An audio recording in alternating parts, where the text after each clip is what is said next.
ഈ പിന്മാറിപ്പോയവർ, പിന്മാറ്റത്തിലിരിക്കുന്നവർ ഒരിക്കൽ അങ്ങനെ ചെയ്തു എന്ന് വിചാരിച്ചിട്ട് കർത്താവ് അവർക്ക് സ്വർഗരാജ്യം കൊടുക്കുന്നില്ല. പ്രിയ ദൈവമക്കളെ, നാം എപ്പോഴും ലോകത്തിലുള്ള ഒരു വ്യക്തിയോട് നമുക്ക് ഉപകാരം ചെയ്യുന്നവരോട് നന്ദിയായിരിക്കുന്നത് പോലെ കർത്താവ് നമ്മുടെ ജീവിതത്തിൽ ചെയ്തു തരുന്ന ഓരോ കാര്യങ്ങൾക്കും നാം നന്ദിയുള്ളവരായി ദൈവസന്നിധിയിൽ ദൈവത്തിന് വേണ്ടി വേണ്ടത് അത്യാവശ്യമായിരിക്കുന്നു.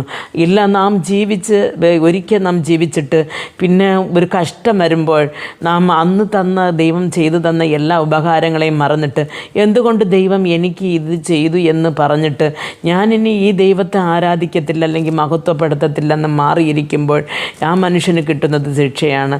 ചിലവരെന്ത് ചെയ്യുന്നു പറഞ്ഞാൽ കഷ്ടതയിലിരിക്കുമ്പോൾ ദൈവത്തെ ആരാധിച്ചിട്ട് കുറേ സമ്പത്തുകൾ അല്ലെങ്കിൽ കുറേ സുഖങ്ങൾ കിട്ടിക്കഴിയുമ്പോൾ ഓട്ടോമാറ്റിക്കലായിട്ട് ദൈവസന്നിധിയെ വിട്ട് മാറിപ്പോയിട്ട് കഷ്ടമായിരുന്നപ്പോഴും ദൈവം സഹായിക്കേണ്ടത് ദൈവത്തിൻ്റെ കടമയല്ലേ, മനുഷ്യനായിട്ട് നമ്മുടെ ഈ ലോകത്ത് അയച്ചെങ്കിൽ നമ്മളെ സഹായിക്കേണ്ട